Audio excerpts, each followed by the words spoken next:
E aí, galera, tudo tranquilo? Professor Igor Moreira com vocês para mais uma aula. Hoje nós vamos falar de um assunto extremamente importante.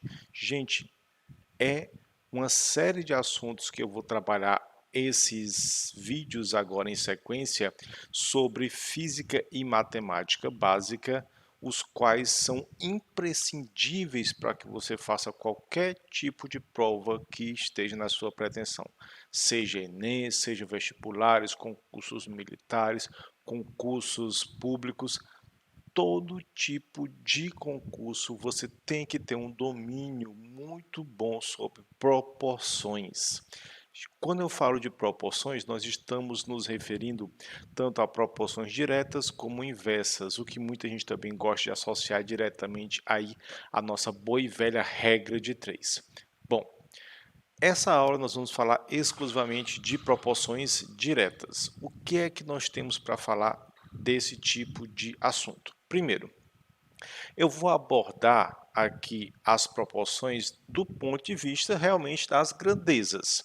O que é uma grandeza, professor? Ora, grandeza é algo que pode ser medido. Tudo que eu posso medir pode ser chamado de grandeza. Tempo, espaço, velocidade, temperatura, é, o meu salário é algo que eu posso medir, né? Tudo isso daí é uma grandeza. O que é que eu não posso medir? Amizade, amor, tristeza, isso aí são coisas que não podem ser medidas, portanto, não são caracterizadas como grandezas. Então, o que é que eu posso dizer sobre grandezas proporcionais? O que é que faz com que duas grandezas sejam proporcionais? Bom, duas grandezas são consideradas proporcionais quando o fato de uma aumentar faz com que a outra também aumente na mesma proporção.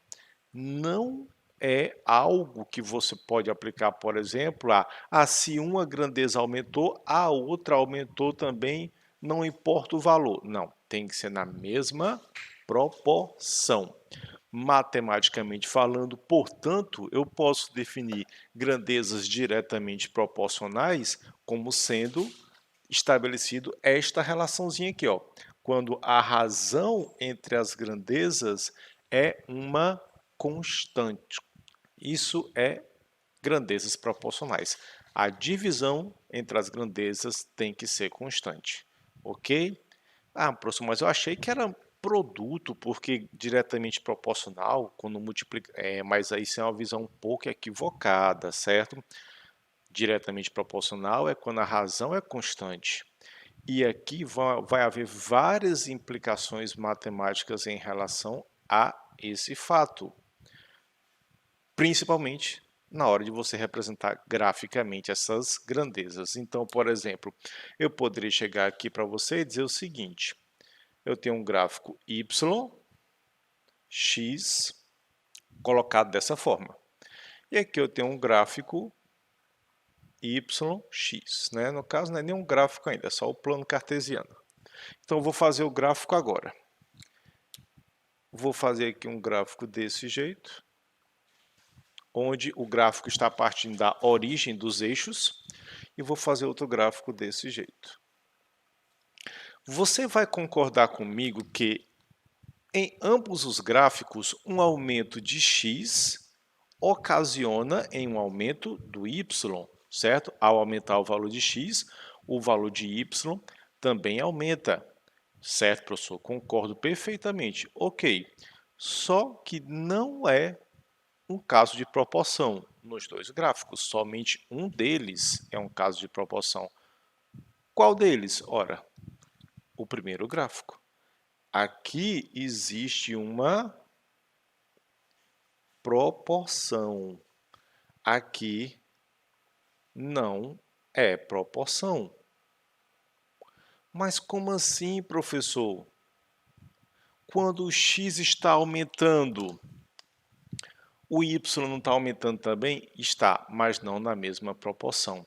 Gente, é uma coisa que você tem que se ligar. Proporções, na sua regra geral, cuidado também nessa análise, mas se você colocar a proporção como uma relação assim sem parêntese, uma equação sem parêntese algum, ela não vai admitir nem operações de adição, nem operações de subtração.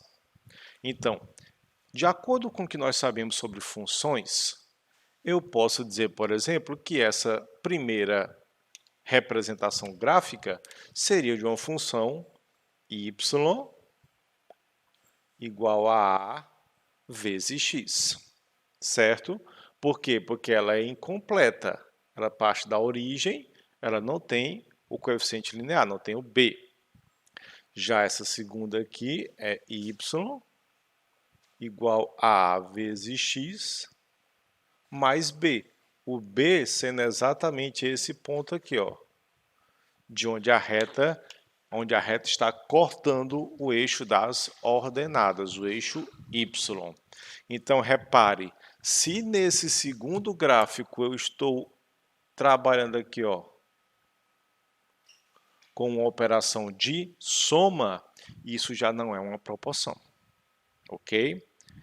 Até porque iria de encontro a isso daqui. Ora, veja bem, se você tem aqui que y sobre x tem que ser constante, vamos dizer que eu chamo essa constante de a. Então, eu teria y sobre x igual a a, certo? Vamos fazer aqui meio pelos extremos. Olha o que é que eu teria aqui. Y vezes 1 é y, igual a vezes x.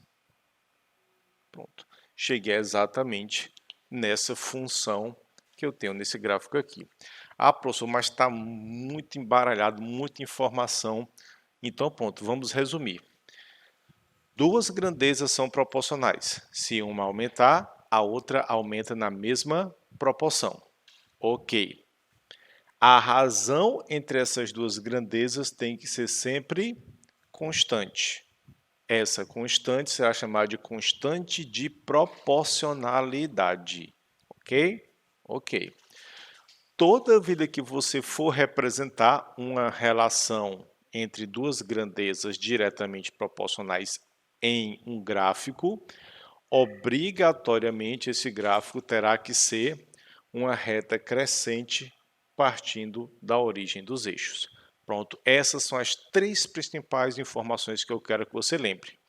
Grandezas proporcionais, uma aumenta, a outra aumenta na mesma proporção. A razão entre as duas grandezas é sempre constante e essa constante é chamada de constante de proporcionalidade. E, por fim, a representação gráfica de duas grandezas diretamente proporcionais será sempre uma reta crescente e partindo obrigatoriamente da origem dos eixos. Massa? Massa, professor. Beleza. Agora, eu gostaria muito de um exemplo. O senhor teria como fazer um exemplo? Pronto, já tem um aqui no quadro esperando pela gente. Só que já a gente vai fazer várias questões, né? Sobretudo questões no estilo mais Enem, porque cobra-se bastante proporção. E aquela coisa, uma questão com um texto grande, faz com que você tenha que prestar muita atenção para não perder nenhuma informação, né? Mas vamos analisar essa primeira aqui, que é uma abordagem mais física, né, puxando a sardinha aqui para o meu lado. Então, ele fala o seguinte: um carro se move em uma estrada com velocidade constante de 80 km por hora. Complete a tabela abaixo. Ah, professor, pelo amor de Deus. Mas vamos lá. Primeiro exemplo, simplesinho. Aqui, ele fez questão de me dizer que essa velocidade de 80 km por hora é constante. Então, eu já tenho a minha constante de proporcionalidade, gente. Ó. Esses 80 km por hora de velocidade vai exatamente corresponder à minha constante de proporcionalidade. O que é que eu preciso fazer? Bom, eu preciso então estabelecer uma relação aqui entre os elementos da tabela. Esses elementos da tabela para mim são o ΔS e o ΔT, o espaço e o tempo. Sim, eu acho que eu conheço uma expressão que relaciona esses três elementos, hein? ΔS, ΔT e velocidade. Conhece sim, tenho certeza que vocês conhecem, ó. Uma das formulazinhas mais conhecidas da física. Pronto, tá aí. V igual a ΔS sobre ΔT. Basicamente, isso daí que você vai ter que fazer. Ora, então veja bem, eu estou dividindo ΔS sobre ΔT. E vai dar sempre uma constante. Então quer dizer que ΔS e ΔT são exatamente grandezas proporcionais. Não importa o que eu faça com eles aqui nessa questão, toda vida que eu fizer ΔS sobre ΔT vai ter que dar 80. Ou seja, a divisão das duas grandezas sempre constante. Então, nesse primeira linha aqui da tabela, eu tenho um tempo igual a 2 horas. Então, ficaria, ó, ΔS sobre 2 igual a 80. Pronto. Então, ficaria um ΔS, fazendo meio pelos extremos, igual a 160 km. Então, você chega aqui, ó, coloca 160 km. Beleza, pronto. E aí, o que é que a gente vai fazer agora? Deixa eu só fazer uma conexãozinha aqui. Pronto. Da fonte de energia do notebook, porque estava descarregando, né? Agora, ó, na segunda parte da tabela, me foi dado que o ΔS é 400 km e eu quero saber o tempo. Eu sei que a relação, eu sei que a razão entre ΔS e ΔT vai ter que continuar dando 80, porque eles são diretamente proporcionais. Então, ficaria, ó, 400 ΔT igual a 80. Fazendo esse cálculo simples aqui, você chegaria a 5 horas. Pronto. 5 horas aqui.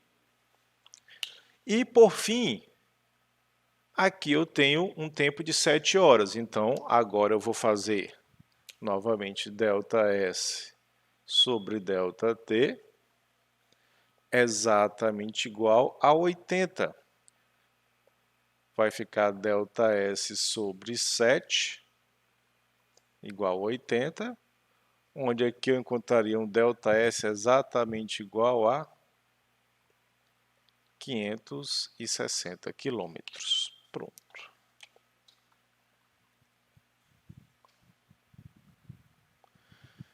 Então, sempre que você estiver trabalhando com duas grandezas diretamente proporcionais, a razão entre elas, a divisão entre elas, tem que dar sempre o mesmo valor.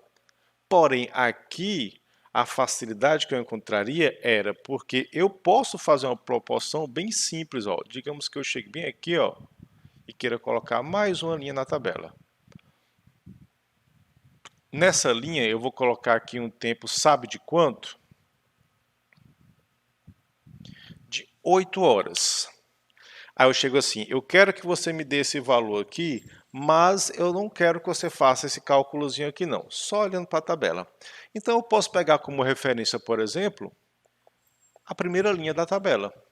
Na primeira linha da tabela, o tempo era 2, certo? O tempo era 2. Certo, professor. Da primeira linha para a quarta linha, ó, de 2 passou para 8. O que é que aconteceu com esse tempo? Quando ele passou de 2 para 8? Ele quadruplicou. Ele quadruplicou. Se essas grandezas são diretamente proporcionais, se daqui para cá o tempo quadruplicou, daqui para cá o espaço também vai quadruplicar. Ou seja, vai ser 160 vezes 4. Então, eu já poderia colocar direto que aqui seria 640 quilômetros. Pronto, tá aí. A aplicação da proporção entre essas grandezas. Maravilha? Beleza? Pronto. Então, gente, ó, vamos se ligar nisso aqui porque é extremamente importante. Essas são as informações que você tem que saber sobre a proporção direta. Essa é uma aplicação simples da proporção direta. E agora nós vamos trabalhar com questões que têm enunciados mais elaborados, certo? Vou fazer aqui uma pequena pausa só para limpar o quadro. Já já a gente está de volta. Muito bem, gente. Primeira questão, uma questão simples aí para a gente analisar, já está na tela para vocês. Fala o seguinte: no filme O Colecionador de Ossos, produzido pela Columbia Picture Corporation, Universal Pictures, a pista deixada por um suspeito de certo delito foi a marca de uma pegada no chão. Uma personagem do filme, ciente de que a marca serviria de prova para a investigação, fotografou essa marca ao lado de uma nota de dólar, que mede aproximadamente 15 centímetros. Ao revelar a foto, essa personagem obteve uma imagem em que o comprimento da cédula de dólar media 3 centímetros e o da marca da pegada media 6 centímetros. Qual a relação numérica entre a marca no chão e a marca na imagem revelada? Então, você percebe que nós temos uma relação de proporção direta, né? Se eu vou bater uma foto de duas coisas, obviamente que vai se guardar a mesma proporção para essas duas coisas que vão aparecer na foto. Então, os dados fornecidos para mim pela questão são: o tamanho real da cédula é 15 centímetros. O tamanho da cédula na foto é 3 centímetros. O tamanho real da pegada, eu não sei quanto é. O tamanho da pegada na foto é 6 centímetros. Então, o que é que eu posso afirmar aqui?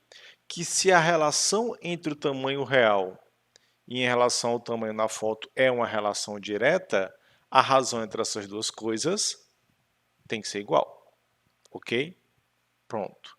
Mas como é que você sabe que é proporcional, professor? Coloque duas pessoas, uma mais alta e uma mais baixinha, do lado uma da outra para bater uma foto. Na foto, a mais alta vai permanecer mais alta do que a mais baixa, na mesma proporção. Então, isso me garante dizer o quê? Que numa questão como essa,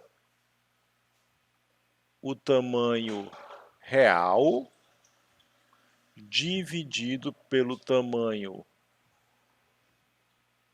na foto é igual a K, que é justamente a nossa constante de proporcionalidade. Então, eu poderia chegar aqui, por exemplo, ó, e dizer que o tamanho real da cédula, 15, sobre o tamanho da cédula na foto, 3, é igual a K. Ou seja, a proporção aqui, a relação, é de 5 para 1. Pronto. Se você fosse usar essa linha de raciocínio para a pegada, como é que ficaria? Ficaria exatamente isso aqui, ó. O tamanho real da pegada, que eu não sei quanto é, sobre o tamanho da pegada na foto, que é 6, tem que ser igual a esse K, que é 5 sobre 1. Ou seja, qual seria o tamanho do pé da pessoa, o tamanho da pegada, ó. Fazendo essa multiplicaçãozinha aqui, você chegaria à conclusão que a pegada tem 30 centímetros. E aí você vai voltar lá na questão e analisar qual dessas duas informações vai me dar a opção verdadeira. E aí, voltando na questão, você percebe, ó, a letra A fala que o objeto é 5 vezes maior do que a imagem da foto. A letra B fala que é 5 centímetros maior. A letra C fala que é 9 centímetros maior.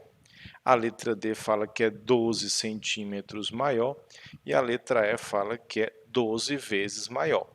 Então, se você analisar os dados que nós encontramos na questão, você automaticamente iria marcar a letra A, porque fala que a relação aqui, ó, entre o real e o da foto é de 5 para 1, portanto, é 5 vezes maior. Tranquilo? Beleza? Extremamente fácil, extremamente simples, certo? Então, tranquilidade na primeira questão. Vamos lá, vamos partir para a segunda questão. Bom, temos aí a segunda questão, uma questão da prova do Enem de 2019. Olha o tamanho do texto da questão, né, gente? Então vamos lá. Ele fala assim: em um jogo online, cada jogador procura subir de nível e aumentar sua experiência, que são dois parâmetros importantes no jogo, dos quais dependem as forças de defesa e de ataque do participante. A força de defesa de cada jogador é diretamente proporcional ao seu nível e ao quadrado da sua experiência, enquanto que a força de ataque é diretamente proporcional à sua experiência e ao quadrado do seu nível. Nenhum jogador sabe o nível ou a experiência dos demais. Os jogadores iniciam o jogo no nível 1, com experiência 1, e possuem força de ataque 2 e defesa 1. Nesse jogo, cada participante se movimenta em uma cidade em busca de tesouros para aumentar sua experiência. Quando dois deles se encontram, um deles pode desafiar o outro para um confronto, sendo o desafiante considerado o atacante. Compara-se então a força de ataque do desafiante com a força de defesa do desafiado, e vence o confronto aquele cuja força for maior. O vencedor do desafio aumenta seu nível em uma unidade. Caso haja empate no confronto, ambos os jogadores aumentam seus níveis em uma unidade. Durante um jogo, um jogador de nível 4 e experiência 5 irá atacar o jogador de nível 2 e experiência 6. O jogador 1 venceu esse confronto porque a diferença entre a sua força de ataque e a força de defesa do seu oponente era. Então, gente, se ligaram aí como é que é o negócio da questão do Enem. É muita informação, ele jogou tudo isso e é uma proporção com vários elementos. Vamos organizar aqui todas as informações que ele passou para a gente. Quais são os elementos desse jogo? Ó, o Igor tem que falar de jogo, né? Tem jogo, Carol. Mas a questão não é minha, a questão é do Enem. Nós temos o nível do jogador, que eu chamei de N. Nós temos a experiência, que eu chamei de E. Nós temos a defesa do jogador, que eu chamei de D. Nós temos o ataque do jogador, que eu chamei de A. Ok? Tranquilo. Então, eu vou ter aqui a seguinte relação entre esses elementos do jogo. A defesa do jogador ela é proporcional ao nível do jogador e também é proporcional ao quadrado da experiência dele. Assim como o ataque do jogador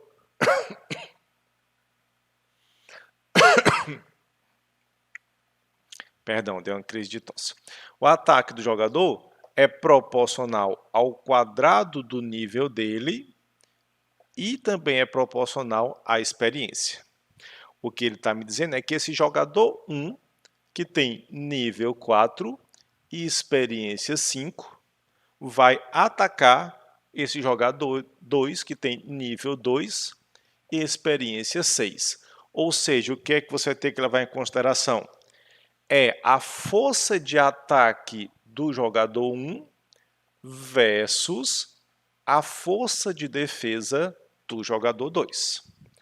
A questão já me falou que o jogador 1 ganhou. Então ele quer saber, ele ganhou porque a força de ataque superou quantas vezes, né? Então eu vou precisar fazer essa disputazinha aqui. Professor, mas eu preciso saber a força de ataque e a força de defesa de cada um deles. É isso aí, a gente vai ter que calcular, certo? Mas só para você ver como é valiosa aquele esquema de você estar colocando no quadro todas as informações da questão. Evita que você vá ter que ficar lendo a questão várias e várias vezes. Gente, ó, veja bem, não tem segredo nenhum aqui para você. Por quê?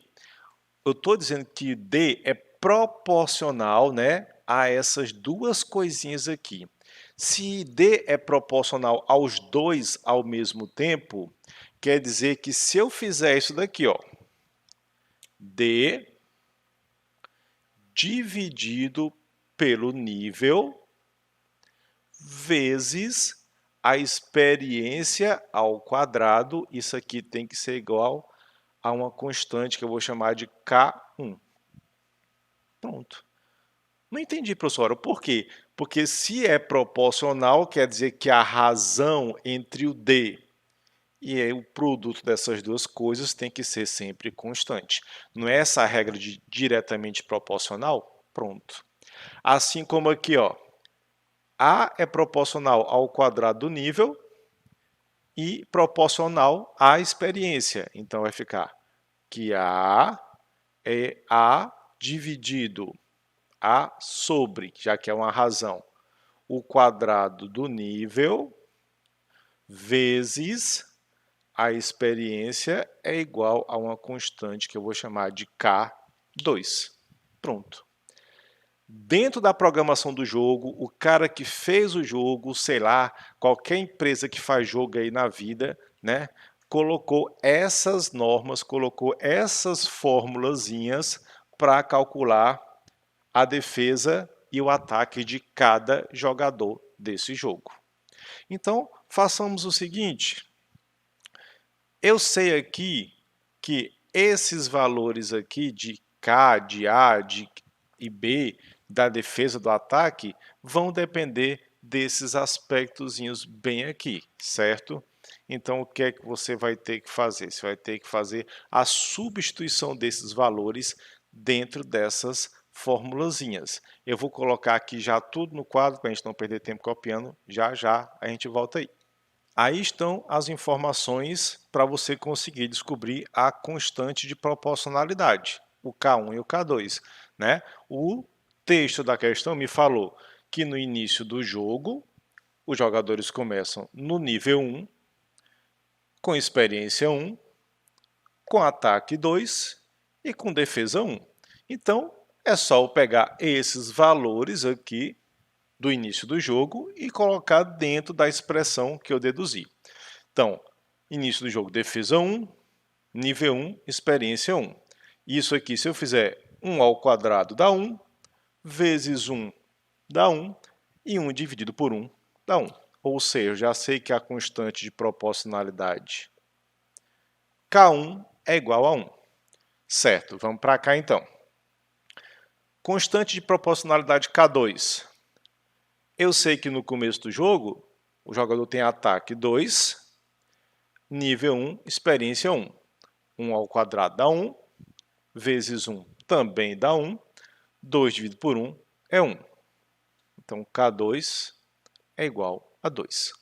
Professor, eu não estou entendendo o porquê que você teve que achar as constantes de proporcionalidade, porque a proporção toda se baseia nelas. Então, agora, o que é que eu preciso fazer para resolver minha questão? Descobrir a força de ataque do jogador 1 e descobrir a força de defesa do jogador 2. Então, vamos lá. Vamos pegar primeiro o quê? Ora, vamos pegar primeiro a força de ataque do jogador 1, que é essa expressão aqui, ó. Eu posso chegar aqui e dizer que A1 é igual a N1 ao quadrado vezes E1, e isso aqui tem que ser igual a K2, porque não importa se isso aqui está no começo ou no final do jogo. Para você descobrir a força de ataque, vai ser sempre utilizado essa expressão. Ah, professor, então é simples, ó, é só fazer meio pelos extremos. Você vai ter que a força de ataque do jogador 1 é igual a K2 vezes N1 ao quadrado vezes E1. Então, nós teremos aqui a força de ataque do jogador 1 igual o K2, que é o 2, que é a nossa constante de proporcionalidade. O nível do jogador 1 é 4. Então, 4 ao quadrado vezes a experiência do jogador 1, que é 5. Então, o ataque do jogador 1 vai ser, aqui ó, já dá 10, né? 2 vezes 5, 10. 4 ao quadrado dá 16. Então, o ataque do jogador 1 vai ser igual a 160. Olha aí, o bicho é forte, hein? Tu é doido, né?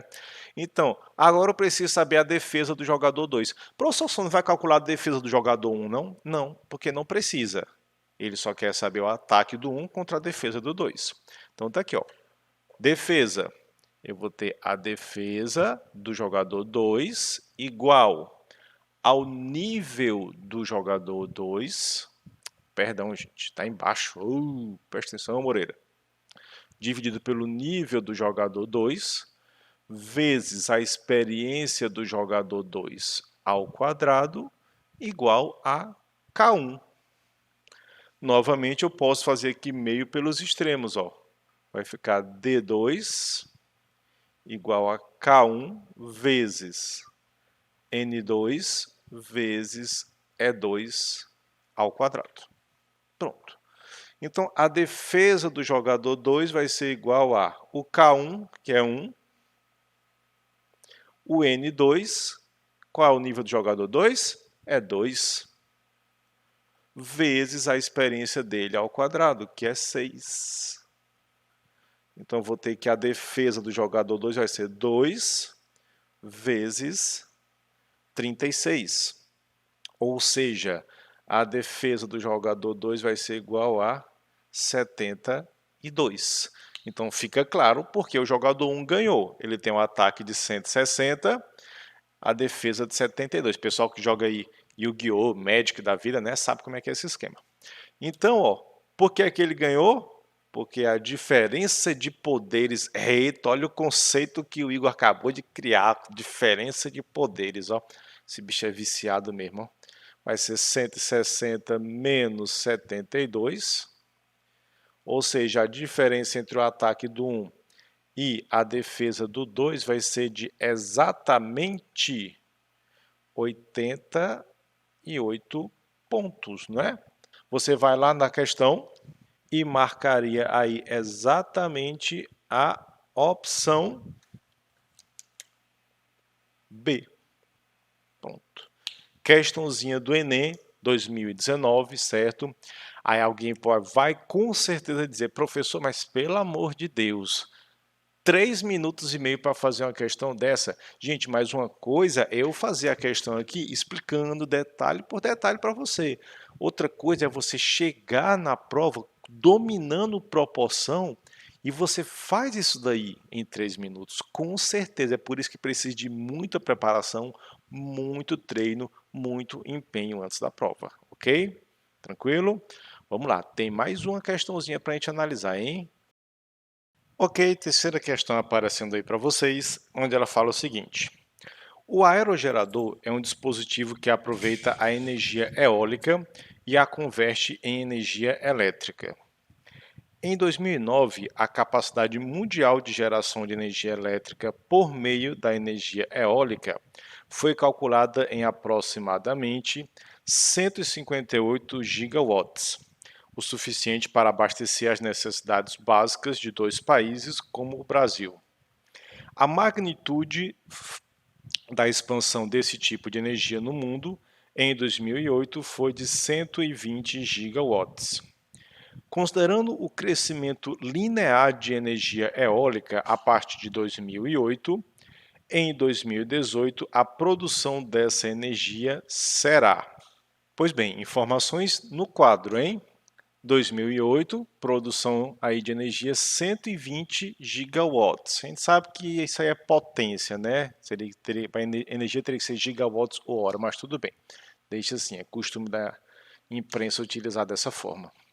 2009, 158 gigawatts. 2018, não sei. E eu fiz já, né, digamos assim, tomei a liberdade de colocar essas informações em um gráfico, né, simples, que dá para todo mundo compreender bem, ó. Coloquei aqui os anos, coloquei aqui a potência que foi produzida, 2008, 120 gigawatts, 2009, 158 gigawatts, 2018, não sabemos. Pronto, exatamente o que está escrito aqui, eu representei nesse gráfico. Gente, agora eu fiz questão de colocar aqui no quadro uma frase extremamente importante para a resolução dessa questão. Está no enunciado isso aqui, ó. A partir de 2018, tivemos um crescimento linear. É por isso que eu fiz o gráfico, eu fiz a linha do gráfico, ó, a partir de 2008. Copiei errado, perdão. A partir de 2008. É por isso que eu fiz o gráfico só a partir de 2008. A partir de 2008 eu posso fazer o gráfico na forma de uma reta, porque ele me disse que a partir desse ano o crescimento foi linear. Professor, você não vai fazer o gráfico antes de 2008? Não, porque eu não faço a menor ideia de quanto foi o crescimento antes, como é que ele ocorria. A questão só me disse que a partir de 2018, de 2008, que é isso, Moreira? De 2008 é que o crescimento passou a ser linear.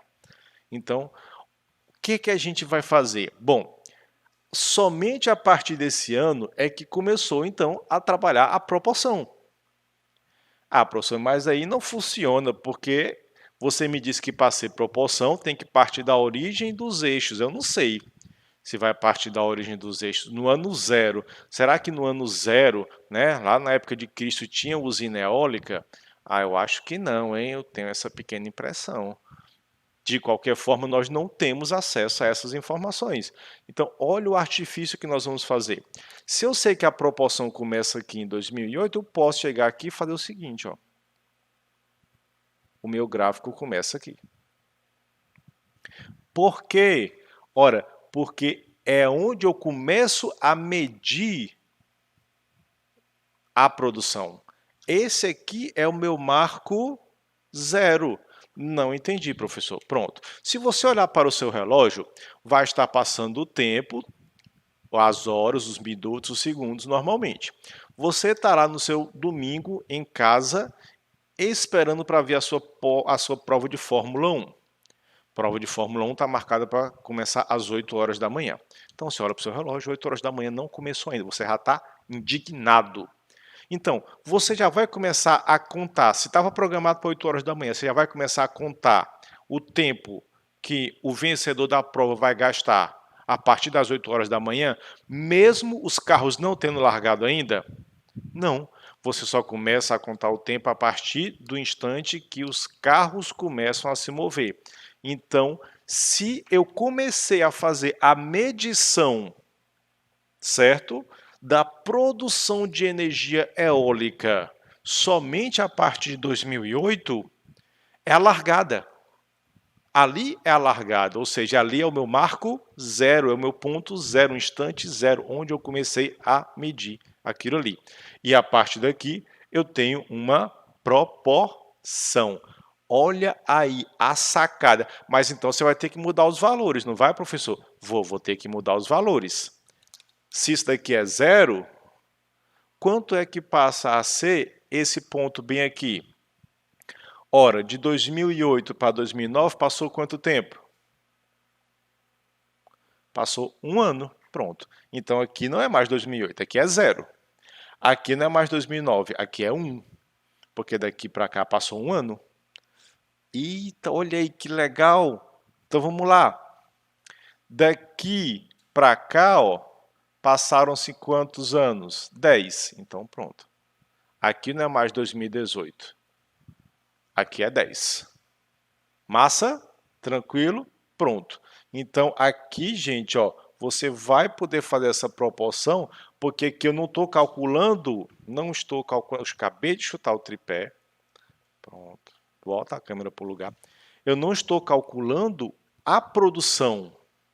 A produção é esse eixo vermelho. Aqui eu estou calculando o crescimento, o ΔP. Massa? Então, olha, aqui também vai ser o meu zero. Então, quanto é que ficaria aqui, ó? Bem aqui, onde era o 158. Ora, se aqui é 120 e aqui é 158, o valor que você colocaria aqui seria 38. Massa? E esse valor aqui também é desconhecido. Também é desconhecido. Só que eu sei que cresce de maneira proporcional. O que é que eu posso dizer então? Se essa relação aqui é linear, eu posso chegar aqui e dizer que ΔP, que é o crescimento, sobre ΔT é constante. ΔP sobre ΔT é constante. Certo. E aí, o que você vai fazer agora? Ó, vamos lá. Vou chamar esse primeiro ponto aqui de ponto 1 e esse ponto aqui de ponto 2. Certo?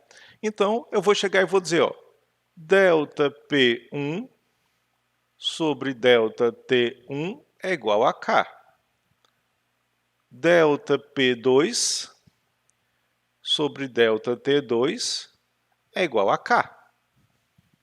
Tem que se manter a constante de proporcionalidade. Então, subentende-se que ΔP1 sobre ΔT1 tem que ser igual a ΔP2 sobre ΔT2. Tá, vamos lá. No ponto 1, quanto é que tinha sido o ΔP? Quanto é que tinha sido o crescimento? 38. Em quanto tempo? Em 1 ano. No ponto 2, quanto é que tinha sido o crescimento? Não sei. Em quanto tempo? Em 10 anos. Fizemos aqui a multiplicação meio pelos extremos. E eu sei que o crescimento no ponto 2 é de 380 gigawatts. Pronto. Eu já sei esse valor bem aqui, ó.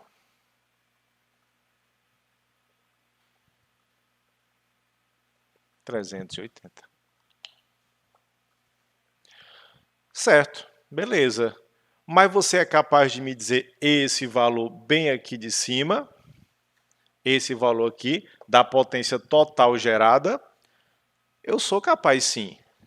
Aqui não era 0, equivalente a 120? Então pronto. Se houve um crescimento de 380, aqui vai ser quanto? Aqui vai ser 500. Olha aí. Muito simples. O segredo da questão é justamente isso aqui. Você entender essa parte, ó, que a partir de 2008 o crescimento foi linear. Então você vai, a partir de 2008, gerar uma proporção do crescimento energético. E aí você vai analisar as opções. Vamos lá, vamos puxar a questãozinha de novo aí na tela. A letra A me fala que a produção de energia elétrica foi de 500 gigawatts em 2009. Não, 500 gigawatts foi em 2018. A letra B fala que foi 500 gigawatts a mais que em 2008. Ora, não foi 500 gigawatts a mais que em 2008. Foi o quê? Foi 500 gigawatts em 2018, certo? A letra C fala que em 2018 a geração foi 342 gigawatts a mais que em 2009. Olha, a letra C já é a opção correta. Não entendi, professor. Vamos lá.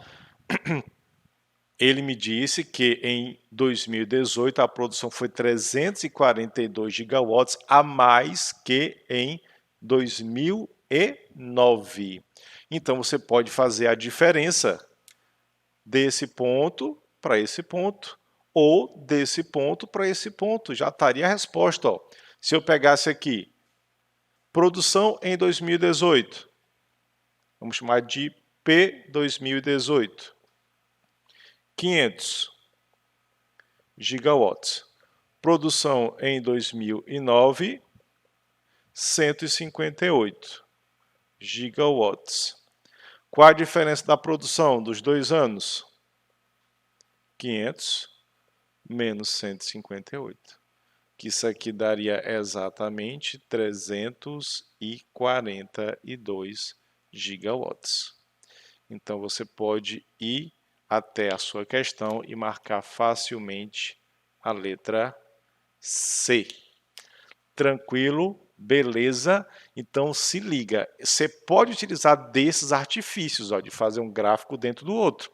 O gráfico vermelho é da potência produzida, o gráfico preto é do crescimento da potência produzida, ok? Maravilha? Então, gente, espero que tenha ficado claro, espero que vocês tenham curtido a aula.